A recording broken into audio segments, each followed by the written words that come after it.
Good afternoon and welcome to this special APSACO broadcast. My name is Bilal Mahlia and I'm an international relations specialist here at the Policy Center for the New South.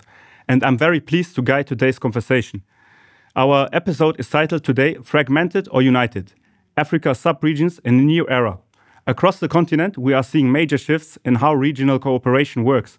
In some cases, we observe growing solidarity, coordination, and common purpose. In others, we see hesitation, overlapping mandates, and diverging political paths. So today, we ask, are Africa's sub-regions contributing to continental cohesion, or are they exposing deeper divides?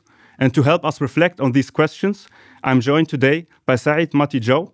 He is an associate fellow at the Center for Research and Policy Development and a lecturer in political science at the University of the Gambia. He brings sharp insights and perspectives on democratic governance, civic engagement, and regional political dynamics across the continent.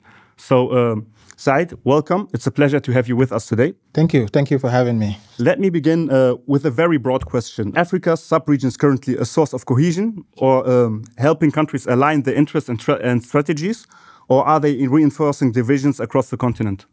Yeah, thank you for that question. I mean, it's a very important question. As you can see within the current context, you can see that while the broader agenda for a united Africa, for a cooperative Africa is still there, we are seeing ruptures, and these ruptures are also due to the fact that some countries are not very convinced in terms of the way that these sub-regional organizations are addressing the issues that in their own countries. And I think a case in point is the issue that is happening in the Sahel, especially with Burkina, Niger, and Mali, while they've also moved away. And this is due to the fact that what this junta is saying that is that ECOWAS in particular is not, focusing on their own internal issues, issue of terrorism, issue of insecurity, and the economic challenges. Yeah. So you can see that while in a broader sense, Africa is still, the idea is still there, but in practice, there are a lot of challenges. So would you say that we are seeing greater assertiveness from some sub-regions compared to others? Well, of course, ECOWAS used to be seen as one of the leading when it comes to promoting democracy, when it comes to most of these issues. But now it seems like it is one of those that are very fragmented in the sense. So there is a disparity in terms of these sub-regional bodies and how they are seen. But still, when you look at the people still see these institutions as very important in their daily lives. But of course, we are seeing the lack of assertiveness and the division that is also encrypted within. So there's also the different sub-regions often respond to political stability or security threats in very different ways. Mm-hmm. In your view, what explains this variation? Yeah, I think for me, it's leadership. Leadership is very important in this sense. If you look at in the past where you have very assertive leaders that were committed to the entire idea of regional cooperation, engagement. Today we had leaders that are more focused on what is happening in their own countries, and this is mostly due to their own interest of survival within that context. So we see those elements happening, and for me, I mostly blame leadership, but also this lack of vision in terms of how do we get the younger generation within the continent to be very much involved in all these different institutions. But so far, we see it as a distant place for many of the African youth, that these regional bodies are just there for the elites and not for the everyday citizens. So you mentioned the African youth playing an important role. How do you think is the best way to integrate them in this process that you just mentioned? Yeah. So they need to be part of the process. Their issues need to be addressed. And currently, what African youth want are addressing economic challenges, the issue of unemployment, the issues of jobs, and how can the continental body look at that and try to address that from a regional perspective, and not to allow each country to deal with it on their own. It becomes problematic.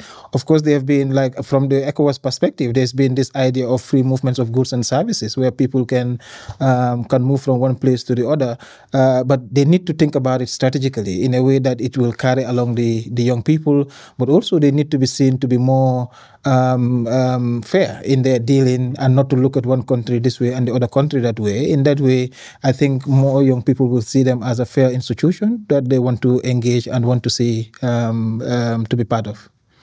Okay, so I want to also talk with you about the external influences in Africa at the regional level. So Africa sub-regions are also entry points for global influence, which is the case. And from economic partnerships to security arrangements, we see the growing competition between China, the US, and Russia.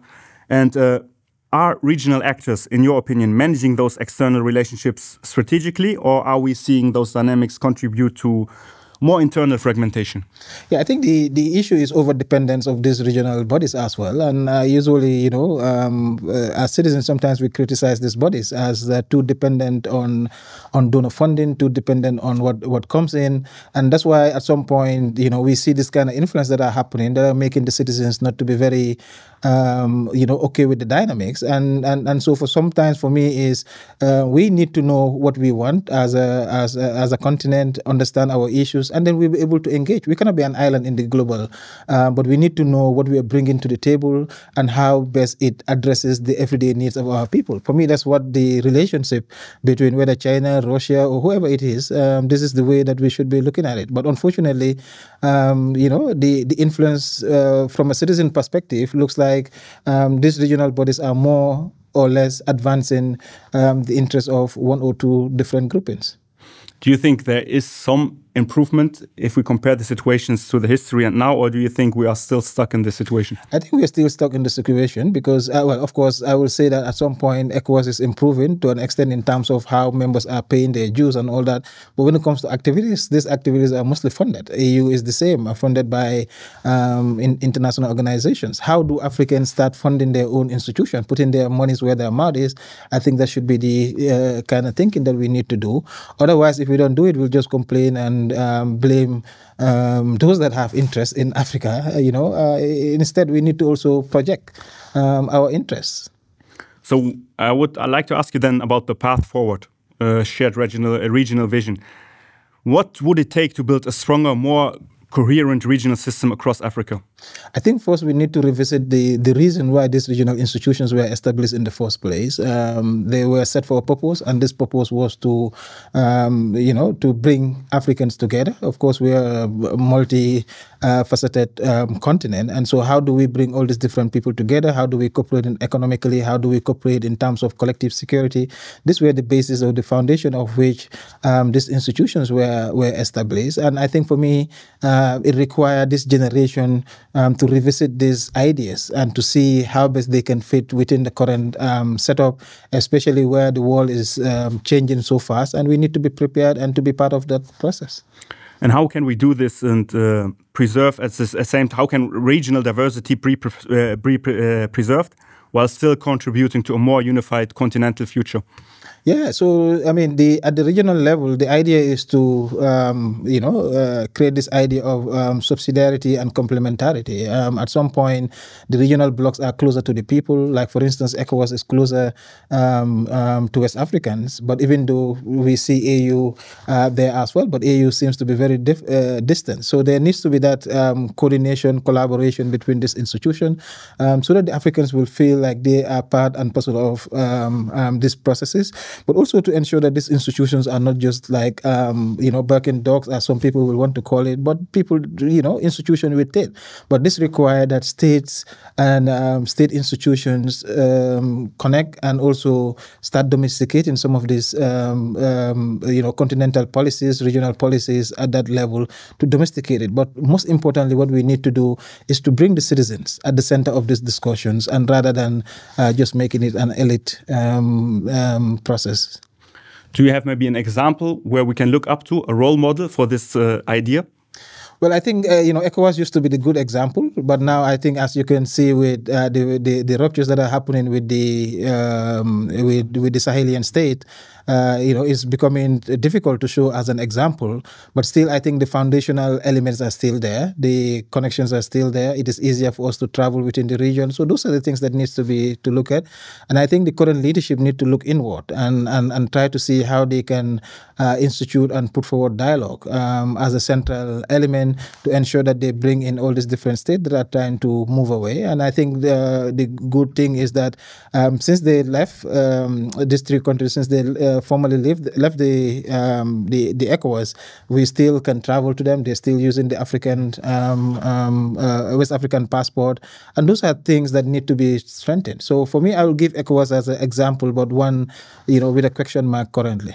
Said, thank you very much for this rich and thoughtful exchange. You helped us a lot unpack the complexity of Africa's regional dynamics and why understanding them is essential for the future of the continent.